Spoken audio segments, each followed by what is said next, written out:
Well, welcome everybody to a new edition of the Art Business Podcast. And I'm going to say now, before I forget at the end, that I think I'm going to take a break, like most people in the art world do, through August. So this will be this will be the last one, I think, until September. So please look out for my notifications after that. My guest today, and it's a lovely guest to have, I think, for the final one before the break, is Paola Lucente.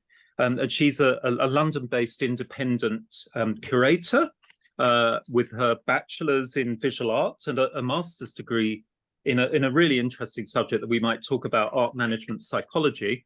And Paola worked several years in the contemporary art scene for big names like the Zabludowicz Collection in London, the Guggenheim Museum, the Marian Goodman Gallery, Scope and Volta art fairs in New York. She's now director and curator of Procreate, a UK-based organisation which supports the professional development of contemporary artists who are also mothers and others, I think, working across different disciplines. So welcome, Paola, to this podcast. Thank you. Thank you. Thank you for having me. And I'm going to start with the usual opening question, which tells us more about yourself and your kind of position in the art world, if you like, and your outlooks. Do you have any kind of favorite urban location, and if so, why?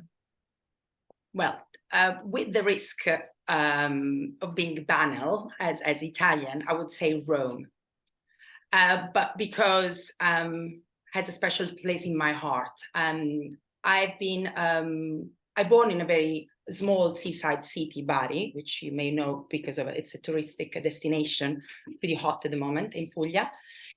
And I've studied classical studies. I did the Liceo Classico, which is based on Greek and Latin, especially. And as many people in high school, you still don't know who you're going to be, what you're going to do.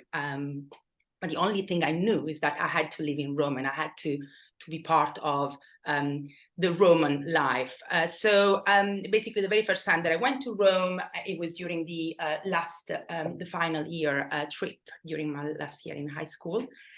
And I literally collapsed in front of the Colosseum. So I guess I had it's a well-known, the Stendhal syndrome. I'm sure you know about it. It's this kind of a phenomenon that is referred to as an art attack, basically. It's and I think Stendhal was a writer, and it's basically when you have a physical sensation, a very strong sensation in front of a piece of art. And in fact, that was the sign for me that I was very attracted and intimidated by this piece of architecture. Then, obviously, I studied art history, and it seemed like the reasonable choice for me to go and live in Rome for many years. So it has a special place in that sense. I knew every little bit of architecture, every little bit of museums, statues. It's the place that it's for me like the ideal city, although I would never live there. So I would just only go and visit, because after 2 years living there, I've discovered obviously how difficult it is to navigate a city like that. Especially after New York and London. It's a city where actually I wouldn't be able to live, but it's I think my favorite city in the world. Well, that's interesting, because I've never been asked this, but my answer would also be Rome. Okay. It's always difficult to answer questions about favorite things, because it often depends on your mood, and there are certainly other cities in the world, including where I live in London, but for different reasons, really. But Rome is always my kind of go-to place, partly because when I was researching my PhD, that was mainly in the Bay of Naples. I would go up to Rome to study at the British School of Art, which has a really good classical archaeology library. So like you, I'm a classicist as well, but originally. And one wouldn't want to be in Rome now, though. Judging by some of the things people are saying about the heat. The heat. And but the Colosseum, I've never heard of I've always wondered if there was a name for this overwhelming artistic experience that you've so eloquently described in front of the Colosseum of all places, and Stendhal, as in the author. Yeah. I mean, I've never knew, like, after I researched also, because when I went to Rome and I brought my husband, who is an architect, for the first time in Rome, he collapsed in front of the St. Peter's baldacchino, so the altar. Yes, the Bernini baldacchino. Yeah, the Bernini baldacchino, exactly, which is a beautiful piece of architecture, obviously. He collapsed. And then I remember that I did collapse, like when I was a teenager. So by talking about it, we were like, wait a minute. I mean, I'm sure that there's a name about it. And it typically, what I researched at that time is that it's also connected also with maybe like a travel. So you've been traveling, you've been also exhausted probably because you've been like maybe walking around the city for a while. But so it can be also that it's related to like a physical weakness in that moment, or perhaps like you need some water or some food. But it is also, so there are different ones, because some of them is overwhelming when you see too many work of art. So after a museum visit, for instance, particularly in the Louvre, I know there are like so many cases after you see the Louvre. But Rome is one of the cities where many people do experience this syndrome, because it's a city that you keep studying since you are a child. So you have so many, you know them, you know the Colosseum, you know this story. So it's like it's the expectations you have about this building, and then you finally see them.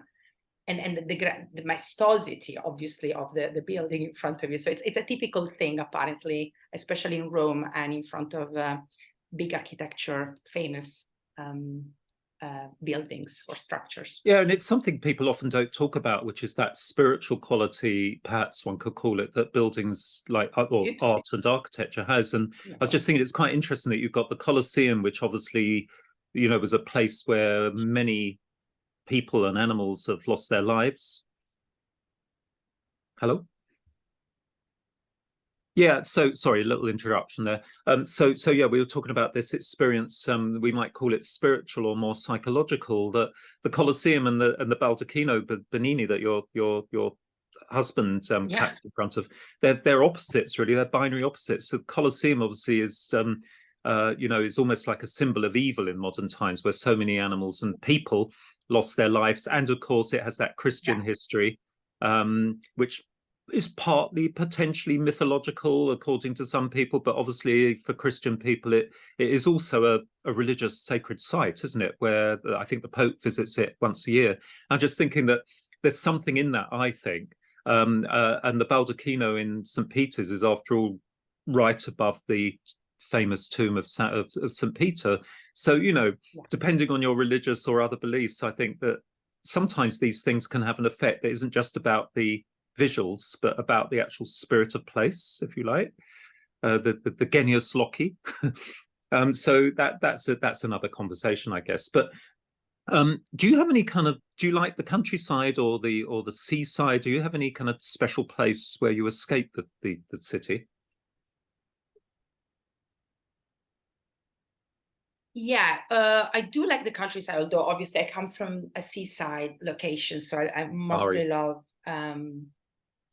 seaside. But and again, I never thought, when you sent the question, I never thought that I was so attached to my old country, my own birthland. But where I come from, Puglia, there is a particularly area which is between Bari, the capital, and Brindisi Lecce, the very end of the heel of the boot, if you want to.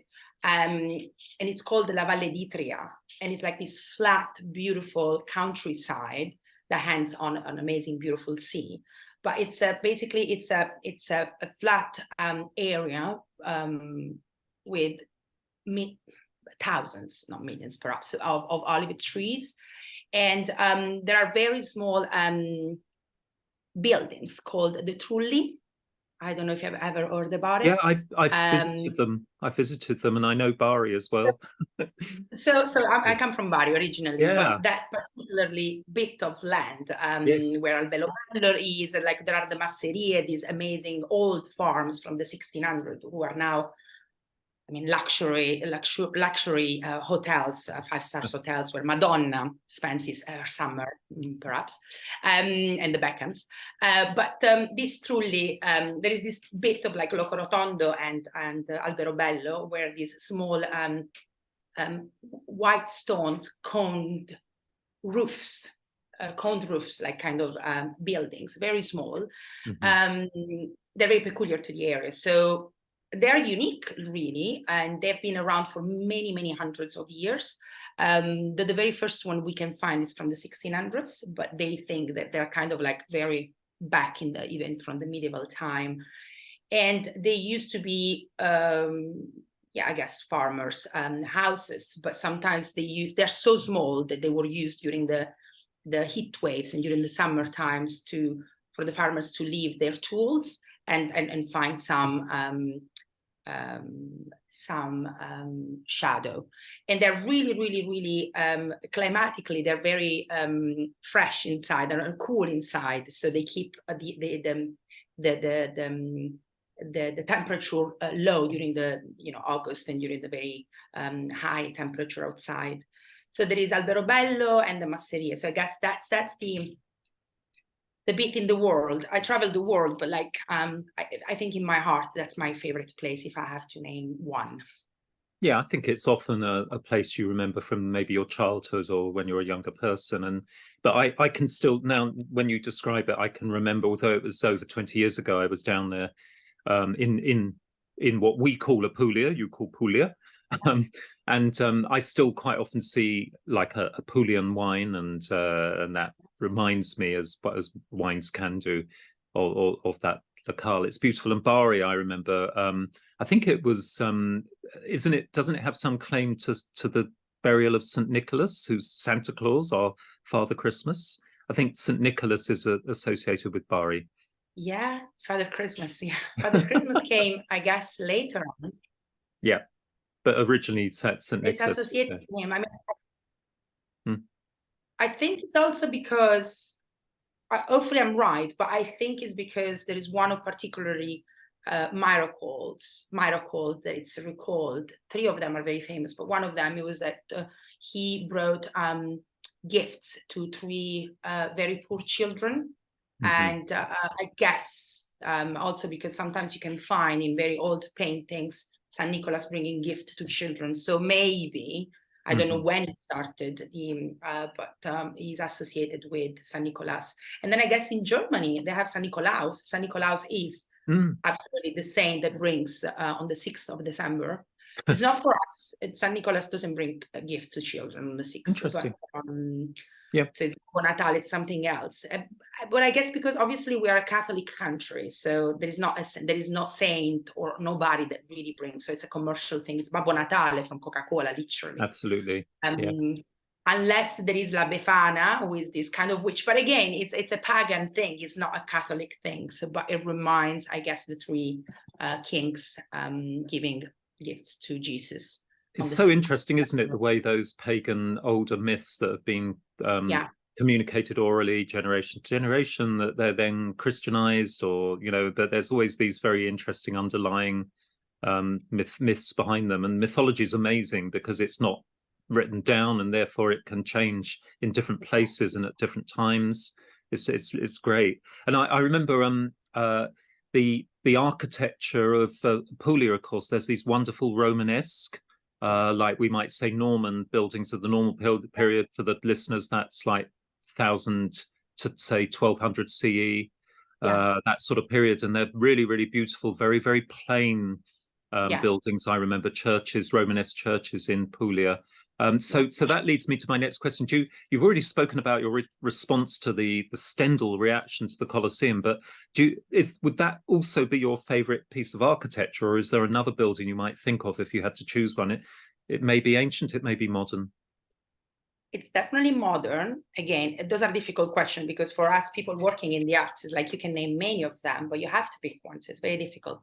And I also married an architect, and I have so many friends, architects. So everybody thinks I'm one of them, but I'm not.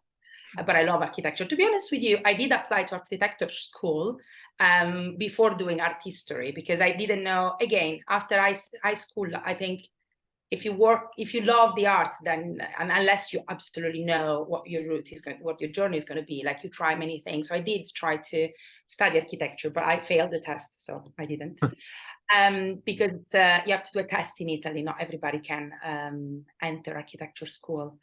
But at least that you then married an architect, so it's enough. But I would say the Guggenheim Museum. The New York one. I mean, all of them are beautiful. I've seen 2 of them, but 3 of them, the one in Venice as well. But the one in New York, again, it's very close to my heart. I've spent the best year of my life there. After university, after my master, I did 1 year internship at the Guggenheim Museum. Yes. I was 23. Literally, it was like my lucky year. I was chosen to do like 1 year internship in the curatorial department at the Guggenheim Museum. So it was like a magical moment for me. I was only 23. And just by being there and being, even at night when nobody was there, like going around because I had a meeting or something to do, like being able to look around. And it's an amazing building. I mean, thinking about it's an art piece itself, obviously, when it was thought and designed by Wright.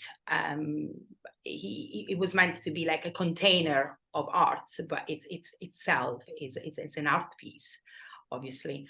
At that time, it gives me goosebumps. I mean, every time I go there, my favorite bit is like going up on the rotunda and then be at the top of the stairs. The spiral ramp that runs all the way up. It's not with the spiral. It's an amazing building.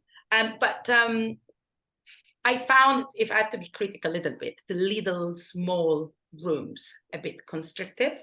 Sometimes they have, I remember seeing an exhibition, it was one of the Kandinsky one, and they had huge pieces, and I think they forced them a little bit in these rooms. Yes. So the art around the rotunda, so it's not for every kind of art. So I think that was a little bit of a mistake in these small rooms. But sometimes they're very good into like putting like very small pieces, and sometimes there is a permanent collection, so they know what's good there and they don't change so much around, while they use for temporary, obviously, exhibition more the rotunda.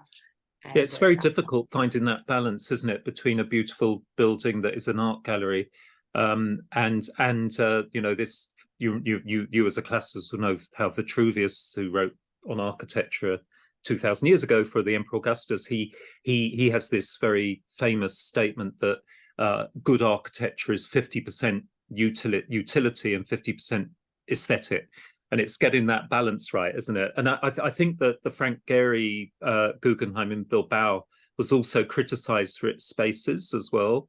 I've been to both of them, and I think it depends. We'll talk about your curatorial outlook later, maybe, but I think it's a challenge to curators, and a good curator should be able to work, I believe, in any space.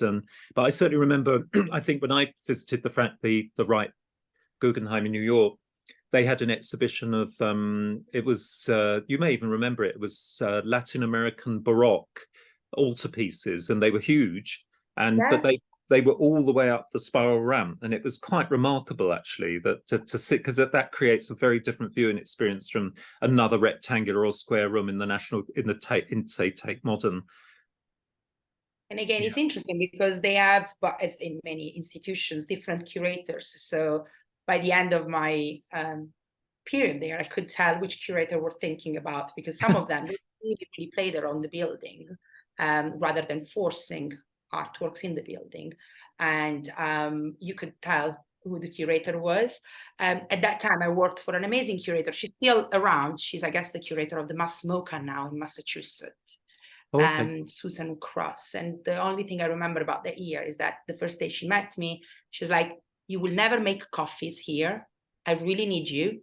Get this book, read them, translate, and get back to me tomorrow." Like, wow. Okay, fine. Like, it was the most amazing experience of my life. Like, I was really, I've learned so much, really, at the Guggenheim. We on the MA Art Business at Sotheby's Institute of Art, where I'm program director, we sponsor a student for the Venice Guggenheim every year for their internship, and I've had such good reports back from there as well, that they're not just there to make the coffee, that they do a little bit of everything, and they learn so much from that. So Paola, moving on to, are you a music lover, and what kind of music do you tend to listen to? You know, what's on your playlist at the moment? Maybe I could ask. The moment, yes, because it's very difficult. It depends on the mood, on the stage of, especially now, my children start to listen what I listen to. I'm really eclectic. I go from jazz to classical music to contemporary classical music. I don't know if you know these Italians. There is a Levi or Einaudi, or Yes. there is also like an amazing jazz, contemporary jazz players. But at the moment, my child and I'm obsessed. We are obsessed with the Maneskin still.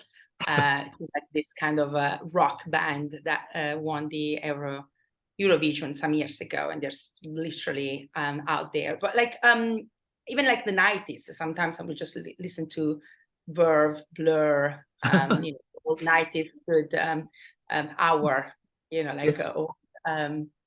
Funnily enough, Blur, they've just brought out a new album. They're Brit pop, and just to remind listeners, because a lot of my students weren't obviously even born in the 90s, but this was the period, of course, that we in London we had in Britain we had this Brit pop, which include bands like Blur, Oasis, and Pulp, and Suede, and so on. But they were very much going parallels with the young British artists, people like Damien Hirst and Rachel White-Read, Tracy Emin. So these two things went together, and they were often friends. So, you know, Damien Hirst notoriously did a video, quite a controversial one for Blur.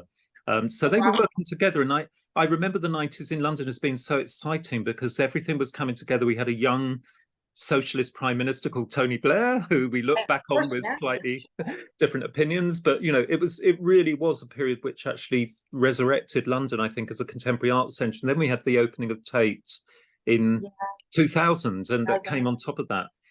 So yeah, Blur, and they played last night near where I live in Hammersmith. I didn't go, but they've just brought a new album out, and of course they're now not old men, but they're middle-aged. No. And I checked it out. But it's also nice to let my child now, the big one, is 6, and he's really into rock. Really? And so he's growing long hair, like he's like the 6 years old. That's incredible. Starting to play guitar, and he wants to be a rock singer. It's quite good, I have to say. So yeah, it's nice to hear with him, like old school. Yeah. That's amazing. Yeah. And then, I mean, you're already talking about your children on the podcast, Paola, and I know that this is one of the reasons why this very much connects with the work that you're now doing. But we'll come to that in a moment, because I just wanted to ask that final question I ask everyone. You've already talked about, you know, when you're a young person, maybe the Colosseum and the Stendhal effect in front of the Colosseum. What's your earliest memory of realizing that there's a thing called art, you know?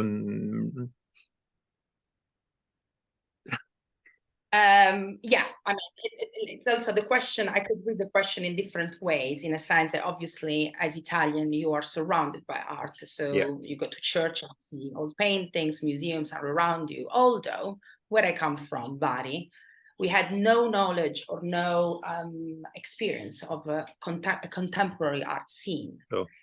And funny enough, I did specialize in contemporary art. So I would say the very first time that I started to think about that could be my thing and I appreciate art, it was when I didn't pass an art class during high school. Very funny. Because in Italy, I don't know if the system is the same, but you need to pass pretty much all the classes from one year to another one.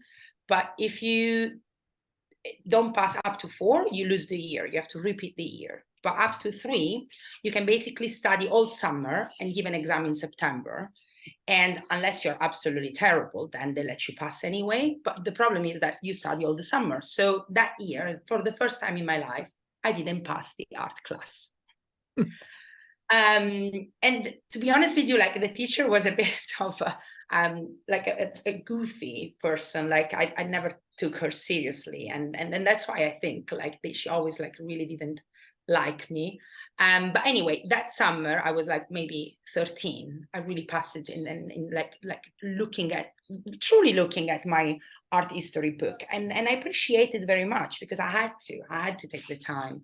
I was a busy bee during high school, so I was like a singer as well, an actress, like doing many things. So I didn't really leave so much time for studying. So I guess that summer and that book in particularly really gave me the start into thinking that could be something that I could focus on. And in fact, after high school, I did study visual art. And at that time, unfortunately, I was specializing in something I knew there was nothing to do after that in my city. And that's why I left and moved to Rome. But interestingly enough, after having worked outside in Rome and New York, I was called a few years ago to start up and set up the very first contemporary art, permanent art space in Bari.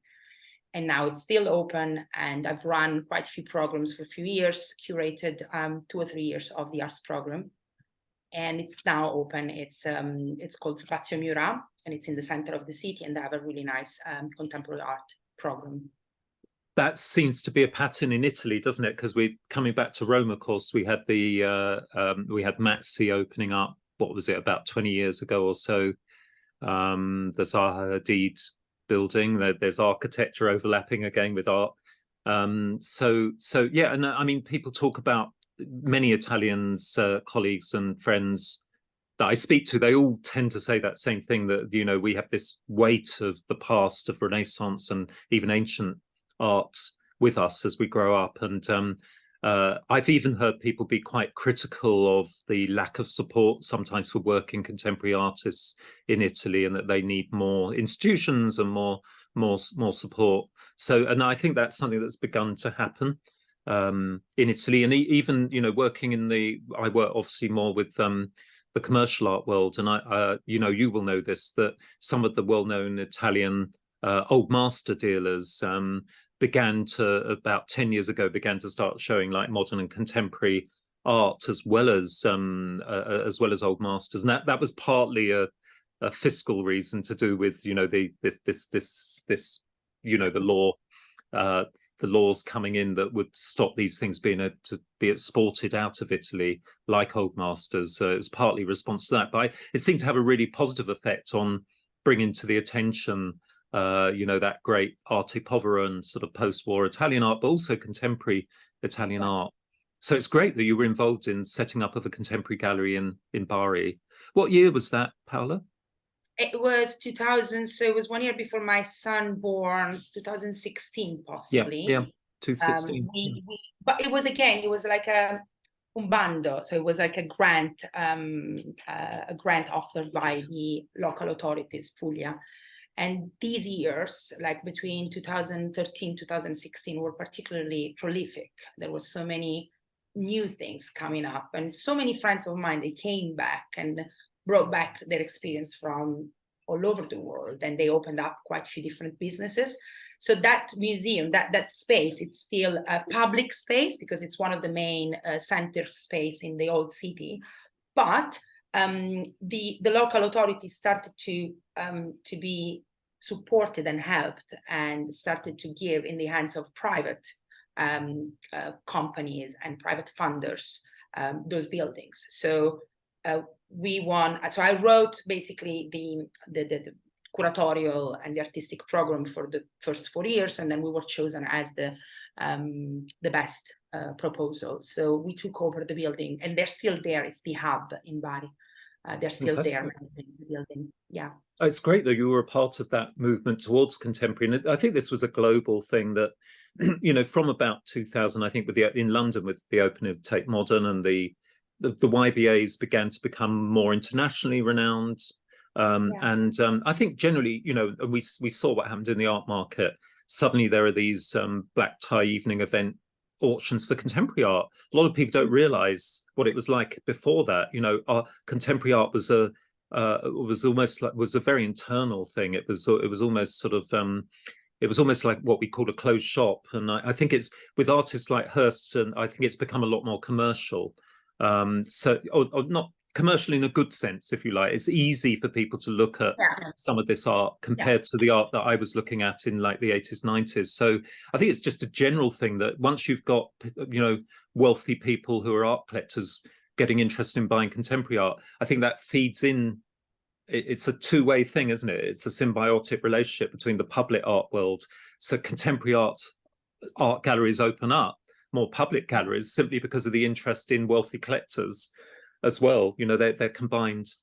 So then your master's degree in art management psychology at the Sapienza University, very famous university, of course, in Rome. And can you tell us a little bit about that experience and how it might have informed and affected your future career, Paola?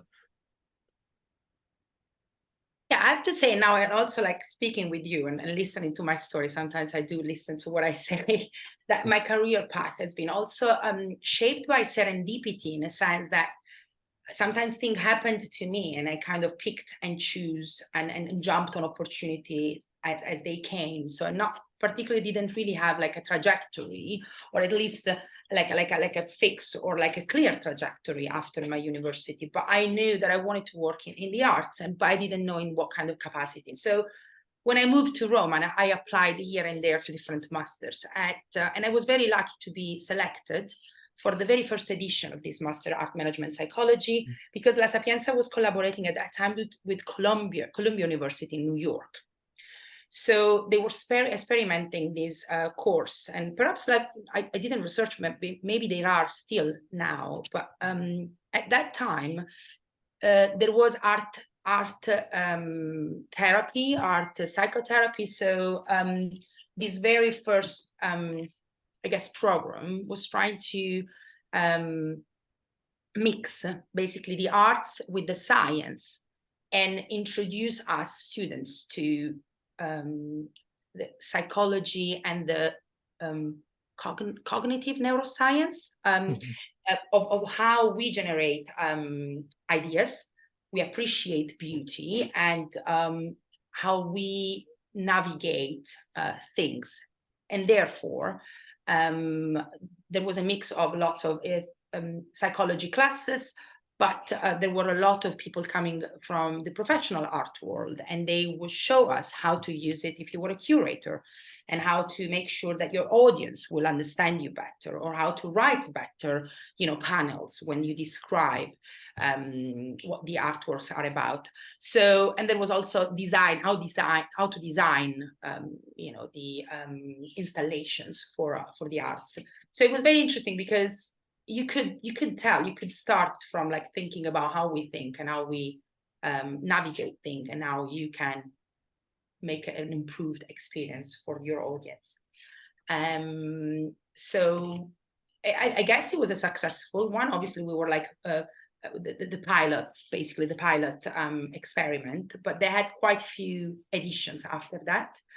And at the end of the master, there was an internship, and you had to choose and pick up a museum or an institution. So of course, everybody stayed in Rome, but I did want to create that connection with New York. So what I thought is like, let me jump now and let me see if I can create a connection with Columbia University, and I'll be working in New York. And that was, so I've asked help to one of the director of the masters, and he had connections at the Metropolitan, Guggenheim, and MoMA. Although he said, I'm not going to choose, I can introduce you, you send your CV, they have their selections. If you're lucky enough, we'll write up like a sponsorship or something, but I have nothing to do with the selection. I said like, okay, I'll try anyway. And I did apply, but because I didn't hear anything from them, so I did apply in May, and we're supposed to do like at least a 3 months internship between May and September and graduate in September. But nobody called me for an interview or anything. So I just decided to go for the summer in New York and work there. So I did travel. I went to New York. I was in New York, and one day they called me from the Guggenheim. They're like, are you happy to come for an interview? I was like, yeah, I'm here. So I went to the Guggenheim, and I did an interview. I was already there. And I guess that was also like my luck, in a sense that probably if they would call me from Italy, my English was terrible at that time. So I think I got the internship because I was there. So that what I think it happened, because I probably wouldn't have got it if I was in Italy. And they told me, well, good, within 2 weeks you start the internship. And I was like, but I don't have a visa. So then obviously it was a post world after, you know, the 9/11. It was very difficult to get a visa, but they gave me like a first class, you know, ticket to the embassy. So they sponsored me, and I was there basically again in 2-3 weeks. So it was very, the master really, really changed my life in that sense. I still use a lot of techniques, it's good. I got interested in psychology as well. And I feel that in everything I do, I try to also really think about the audience first. And then I would research the team, or I would design the exhibition. Nice example of serendipity, which is a word that you used earlier. I was going to ask you, is there an Italian equivalent for that very English word, I think, serendipity? No, I don't know. No. It's a great word. I think we use it sometimes. And I think there was a movie that, it was in the 90s probably, that gave us or at least brought the concept out. And since then, I think my generation uses. And serendipity, I don't know. No, I don't think so. I think it was first used even by Horace Walpole, the Gothic revivalist in the 18th century, as I understand it. You'd have to look up the etymology of the words, but it's a great word because, as you say, it just means those moments in life where things come together just by accident. I often say to my students, the art world isn't like other careers, that, you know, there are career paths everywhere else, but the art world just doesn't have an obvious career path. And a lot of it is to do with serendipity. You know, you meet someone one day who you know, and they say, oh, we're looking for someone just like you. That the jobs often aren't advertised, but that doesn't necessarily mean that there's nepotism at work, that there's something bad with that. I think a lot of it is just basically goodwill and just knowing the right people. So hence the importance I keep emphasizing to my students who, since lockdown occurred, I think a lot of younger people are not so good at getting out there, not so confident at getting out there and networking, but it is really, really important. So any current or future students listening to this podcast, you know, do try and build up confidence to go around galleries on a Saturday morning and talk to curators. They're usually very, very happy to talk to you and give you advice. I'm sure Paola's had this situation in her own experience as a curator, with a younger person maybe coming in and talking with them.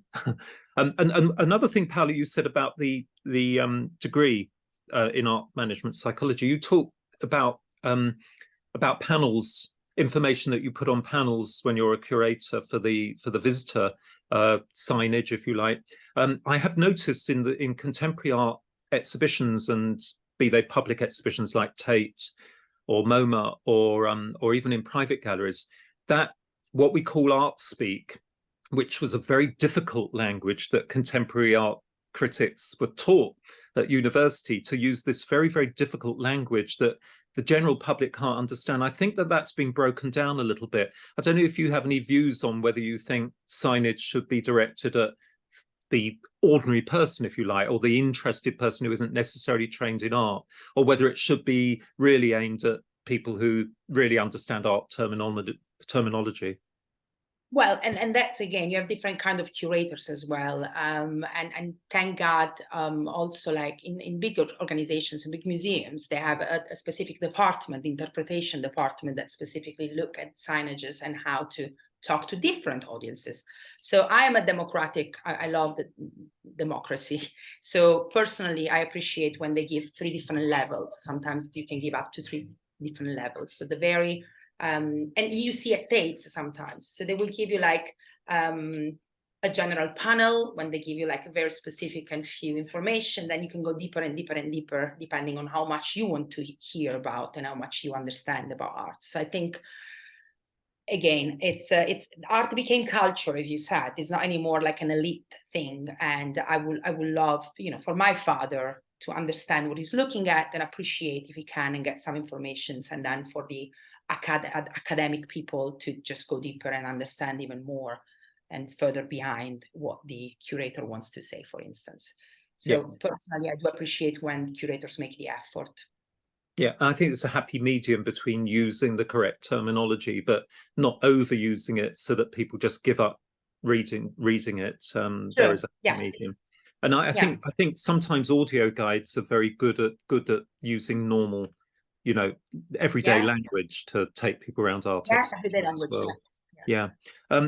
And you also talked about so one of my current dissertation students is Derek, is he's researching the use of art as therapy for people with mental health problems. And again, this has grown to a certain extent out of the pandemic and lockdowns, where we've heard that a lot of particularly younger people are now suffering from mental stress and so on. And he's kind of investigating that issue of how arts can be used maybe to, and even the creation of art can be used for people with mental health problems. I don't know whether you've got any comments on that. Does it ever come up in your own curatorial work?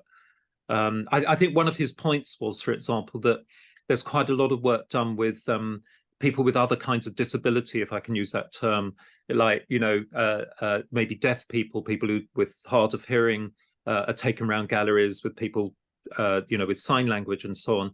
But he says it's you don't often hear about curated tours for people with mental health problems. It's a difficult subject, obviously, because you don't want to interfere with someone's psychological medication. But are art galleries there to help people with their general mental health state, including people who don't have mental health problems? Yeah, I mean, you see often more and more around, definitely tour for deaf people or Yes. people with disabilities. So this is a common thing. Obviously, it's very expensive because you have to pay people and you have to train people to do so. But some galleries, they do. They're looking to be more inclusive and diverse in that sense. There are quite few organizations, and they organize tours, specific classes as well, because again, art therapy, like you can either like do it, so lots of organizations, they do use art therapy in order to activate more your left side, I guess, of the brain, which is like the creative part, and that helps apparently with so many different things, starting from mood to different mental health issues. I do work, I know this just because I happen to live on top of Headways, and they are an amazing organization that works with people that had brain damages and traumas, but physical traumas. So Interesting. they are disabled people, especially. And they do create they do art classes, but they bring people around to see exhibitions. I've never been involved, but there must be a way to talk to them in a way that touches them in a different, or heals them in a different way. Maybe it's a development that we will, which is why my students doing the research on this. Maybe it's something that we will see developing more in the future. Losing So, himself out. so Paola, in I think in June, I think you worked for several years for the London collection, the Zabludowicz Collection, and you might want to bring some of that experience into what we're going to talk about now, which is that in June 2018, which I think is 5 years ago now, you became director and curator of this organization called Procreate. So maybe you could tell us a little bit about the foundation of Procreate, which I believe was in 2013, and maybe something about its business model, and then we can talk more about what its mission, or maybe you can tell us now what its mission is, and maybe then talk a little bit about how it works as a business, if you like. Yes, so the organization was founded in 2013, as you said, and by my colleague, dear friend, Diana Gravina. She's the founder and co-director and artistic director of the organization. And it's an organization that now supports hundreds of women artists who have a caring responsibility, women and self-identified women and non-binary artists as well, and some fathers as well. I'll tell you more about later. But the way it was created by Diana, it was inspired basically by her own pregnancy experience, and it was born out of the lack of support and representation for women artists going through the same experience of motherhood. So we primarily provide platforms and space for the production of works that would not otherwise be created. And at the moment, we've developed and run quite a few projects. So one of them, and it's one of the very successful one at the moment, is the Mother House Studios, where I am in at the moment. And this is an artist studio space shared by artists with integrated childcare. So we do provide childcare for artists with caring responsibility who wants to come back to work, produce art while taking care of their children. And perhaps they don't have the space at home, or they're not able to do anything because their child needs constantly attention from them. But by being this here, they have their own space, and the children have an amazing children area where they can explore, create themselves, and play. And we have facilitators on site to take care of the children, although the spaces are interconnected, so the children can go in and out the working space. I can show you around if you want. It's a unique model in the world. It doesn't exist. It seems like a very simple thing to set up. It's not, but and therefore it doesn't exist. So we're still, in an experimental phase, in a sense that we're trying out a few things as they come. But we've been here for 2 years, and although we have a bumpy road behind and in front of us, it's an amazing space where to work and come with your children. So if you want to show you around. Yeah, please do. And can you remind us the location in London of Mother House? So it's Catford in Lewisham, London, south of the river in Lewisham. That's really interesting, because like that area of London in the southeast, doesn't immediately come to mind when you think about art and contemporary art. I think you all agree with that. So it's in a really, really interesting location. Exactly. But we have discovered that many people in the arts, so starting from artists, but also curators, director of organizations, they're all around here. They moved after pandemics because, of course, houses are still fairly, let's say, like less expensive than north of the river. But it became like an amazing creatively area. There is Forest Hill, there is the Guggenheim Museum next to it, and all small pockets of small little kind of villages, Dulwich and so many other small communities, and they all feed into Catford because it's the center. And where we are, we were very lucky because we found this huge, I'll show you now, it's a 500 square meters area that we divided into 2 spaces, and it's in the center of Catford, where everybody has to pass by because there is a cinema downstairs, there are restaurants, so it's very nice. Also, it's a nice point where everybody meet, basically. It's that area of London where you when I used to drive down to visit my mother, who lived in Gravesend on the Thames Estuary, and she's rest in peace now, but we used to drive around the South Circular, which went through both Dulwich, which of course has a famous old master gallery, and then you drive through Catford, which is very obviously quite working class area when you drive through it, if I can say that. So it's typical of London that you move from a kind of high culture area to what is apparently popular culture or low culture area. So I think it's fair. And is the Black Cat still there? Yes, which is like the pun on Catford, obviously. That's still there. So yeah, no, do show us around, and remember that some of our people are listening on audio, so describe what you're showing us, please. Yeah, so at the moment, obviously, I close myself in the only office we have because we tend to be working all together. And I'll show you the main co-working space. I'll turn the camera around. Hopefully, nursing. So you can find here and there some, desks with our artists in residence. So we have at the moment a group of 30 artists. Oh yes, that's brilliant. So it basically looks, just for the listeners, who aren't watching this on YouTube, and you can take a look at this on YouTube.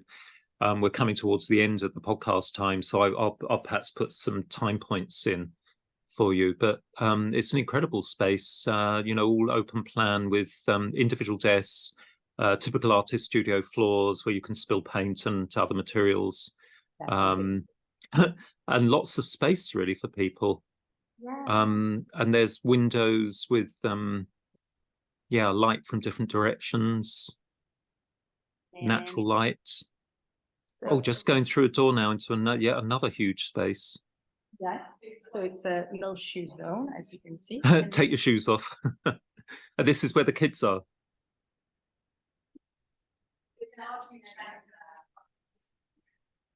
There's a boat. Oh yeah, and there are the children at play and at work, and so you're literally absorbing the children's experience into the artist's experience. Yes. So now it's particular time. I guess it's like some of them are napping and some of them are probably eating. Yeah. We have a common kitchen that we use together, but we usually have 7 to 8 children per day. Yes. All day, and we have 1 or 2 facilitators basically on site. They make sure that nothing happens, but they don't block children. We're not like a crash or like a nursery where you have to, keep the children separated from the parent. So the idea is that you can work, you can still create. If you don't want to separate yourself from your child, you don't have to. Your child can go back and forth. And that's how,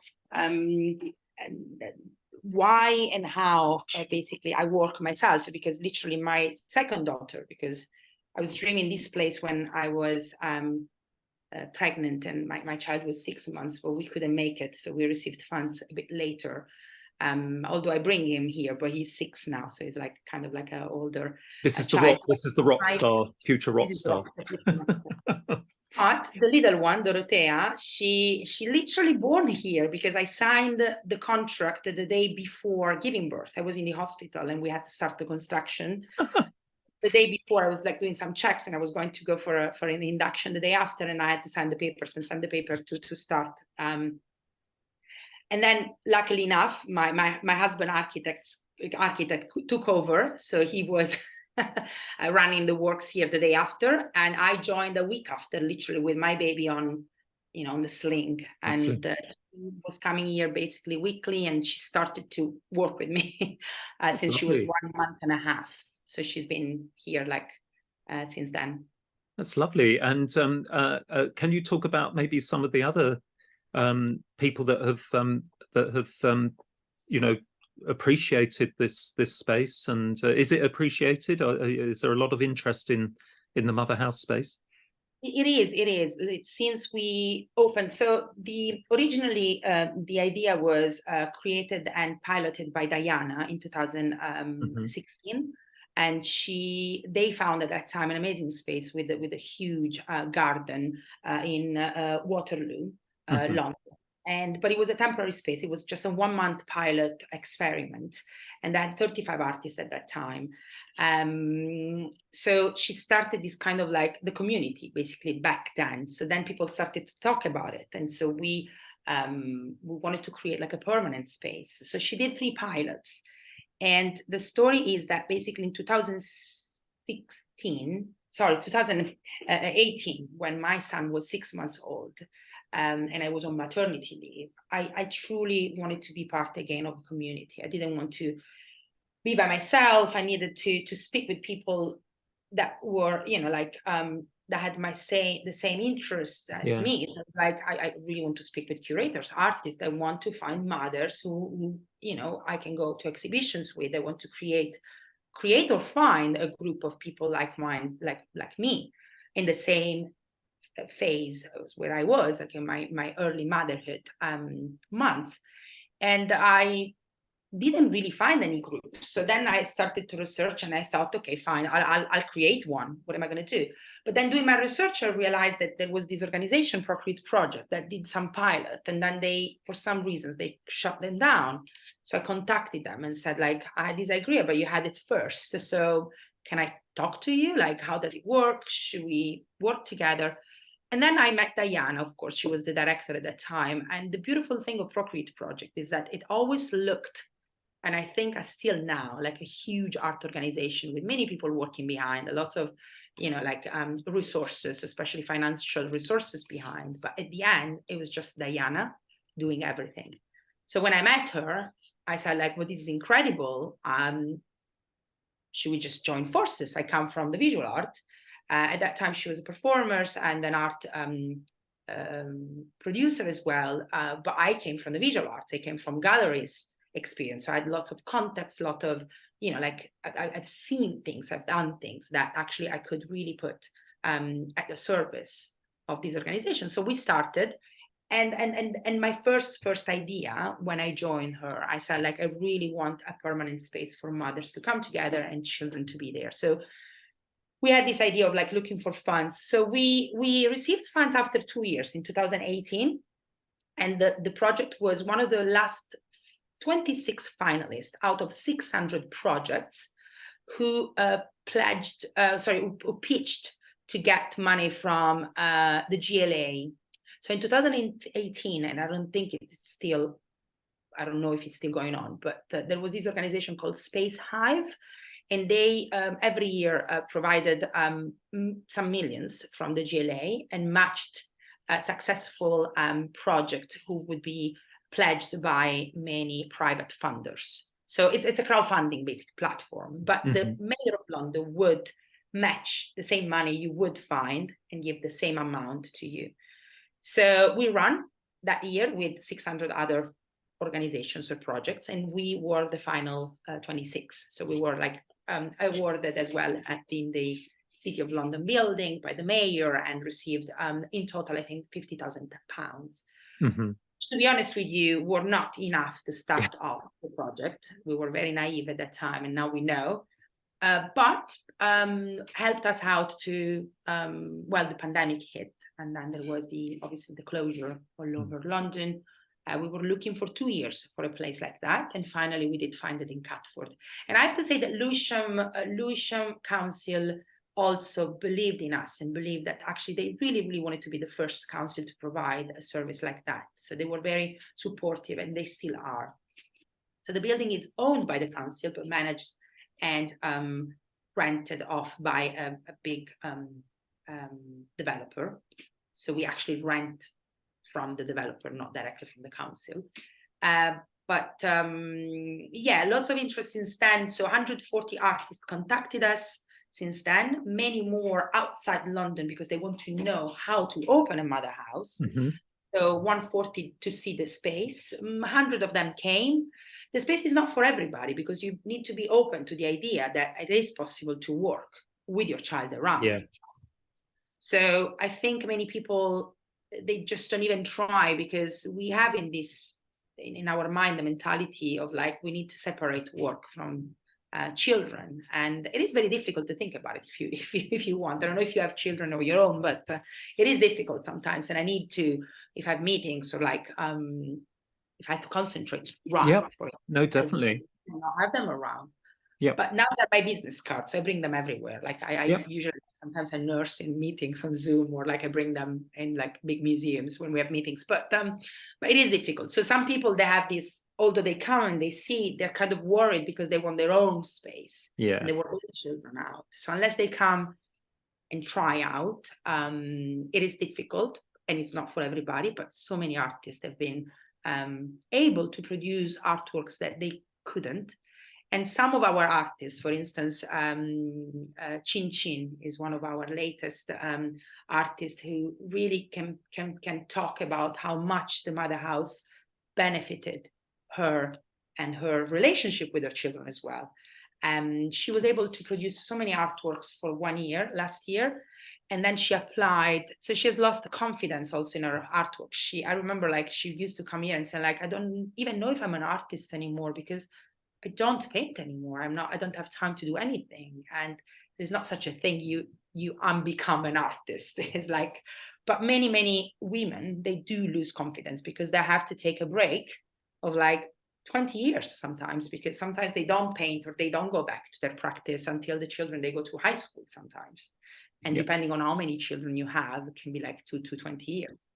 So Chin Chin was able to produce so many artworks, and then she applied to one of our other platforms, encouraged by us, the Mother Art Prize.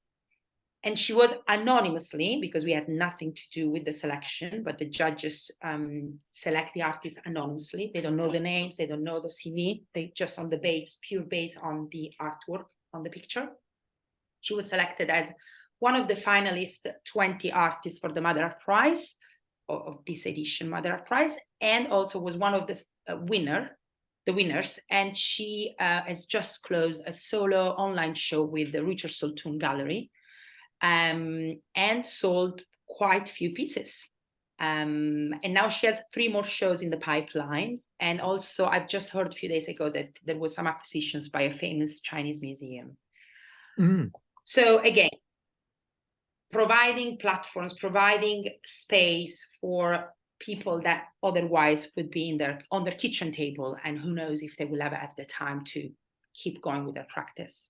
I think that, it's such an amazing venture, because, we all know people that, we all know mothers and sometimes fathers who, during the pandemic lockdowns, obviously people got a little bit more used to having their children around them when they were doing Zoom work. So some people are able to do that. And as you say, some people aren't. But it seems to me this is a different thing, because it almost like the presence of the children is, you must learn to adapt, sounds like Chin Chin did, to having children around creates a different way of working, perhaps. But what I was going to ask you is, has this been cloned?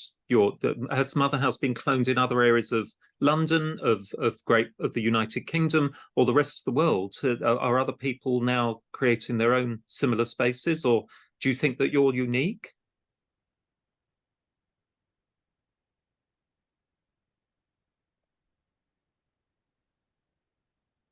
Did you hear that? Yeah, I did. Yeah, Well, not yet, in a sense that there are so many artists that contact us, and we have so many chats with some people around the world, so in Europe and in America, but then nobody really. So it's not easy. I have to say, it's not an easy journey. And if you're completely by yourself and with no resources, not like a budget, initial budget, it seems like a mountain to to go over.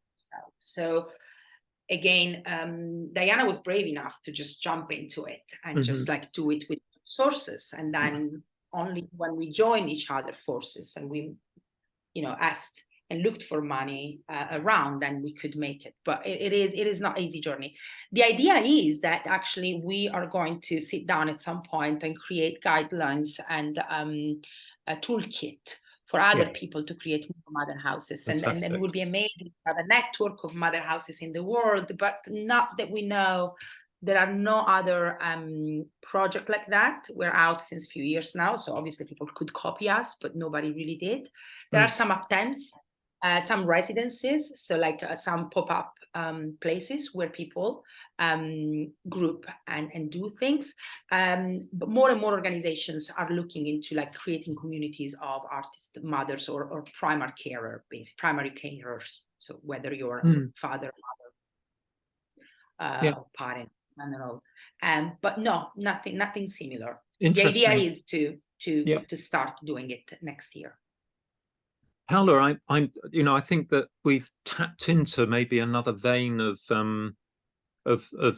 potential, discussion when you started talking about Chin Chin as an artist, that as an example of an artist that's working in Mother House, and yourself.